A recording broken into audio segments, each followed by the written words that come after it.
खबर देंगे। पीसीबी में बरतरफियों का सिलसिला जारी है। वज़ीर-ए-आज़म ने 154 अफराद की बरतरफी का परवाना जारी कर दिया। डोमेस्टिक कोचेस, सपोर्ट स्टाफ को नौकरियां खत्म होने के लेटर्स मिलना शुरू हो गए। फारिग होने वालों में कोचेस, सिलेक्टर्स और दीगर स्पोर्ट्स स्टाफ शामिल हैं। 2019 के आइन के तहत होने वाली तकर्रियों को खत्म करने के लेटर्स जारी किए गए। पीसीबी का अब 2014 का आइन लागू हो चुका। पीसीबी लेटर का मतन सामने आ चुका है।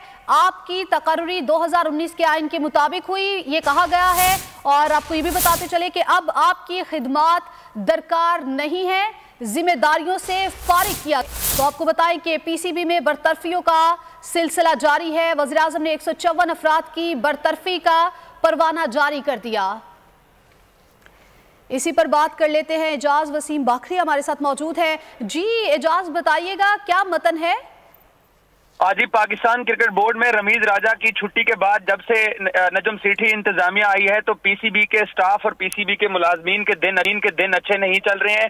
पाकिस्तान क्रिकेट बोर्ड ने 154 डोमेस्टिक कोचेस और स्पोर्टिंग स्टाफ को नौकरियों से बरतरफ करने के अहकाम जारी कर दिए हैं और जिन 154 अफराद को नौकरियों से बरतरफ किया है उनको बरतरफी के लेटर्स घरों पे मिलना शुरू हो गए हैं, जिसमें वजीर-ए-आज़म पाकिस्तान शहबाज शरीफ की तरफ से पीसीबी के 2014 के आइन को बहाल करने का बहाना बनाकर कि 2019 का जो आइन है उसको मुअत्तल करके तो पुराने आइन पर अब आपकी नौकरियां नहीं रही हैं, तो 154 अफराद को बरतरफी के लेटर्स उनके घरों पे मिलना शुरू हो गए हैं। जी ठीक है एजाज, आपका बहुत शुक्रिया, आपने हमें अपडेट किया।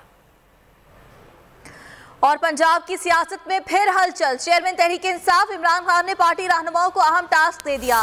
कहा 11 जनवरी से कबल हर सूरत वजीर आला पंजाब